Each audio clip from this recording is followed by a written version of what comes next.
नमस्कार, मी रवींद्र देशेट्टीवार, गाव डेनी, तालुका दिग्रस, जिल्हा यवतमाळ। आज दिनांक 11/9/2025 माझ्या शेतामध्ये जीवामृत हे 3 लिटरचं बॅरलमध्ये जीवामृत तयार केलं मागील दिवसात आणि हे 2 लिटरचं जीवामृत तयार केलं।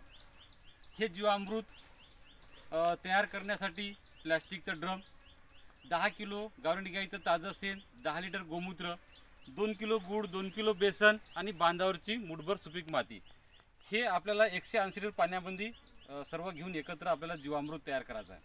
आज माझ्या शेतामध्ये 500 लिटर जीवामृत तयार केलं आहे। हे जीवामृत माझी जे वायगाव हळद आहे, या वायगाव हळदीला आपल्याला हे ड्रिंचिंग करायचं आहे।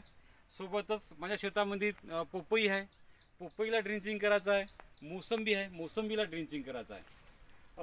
शेतकरी बांधवांना सांगू इच्छितो की आपल्या शेतीवरचं लागत खर्च कमी करण्यासाठी हे जे कृषी निर्विष्ट आहे, हे कृषी निर्विष्ट अशा प्रकारे आपल्या शेतामध्ये तयार करावं आणि आपल्या शेतीवरचं लागत खर्च कमी करायचा आहे।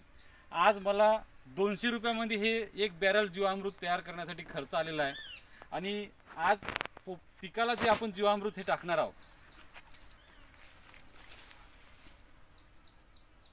थोडं लवकर स्टोरेज झालं ना।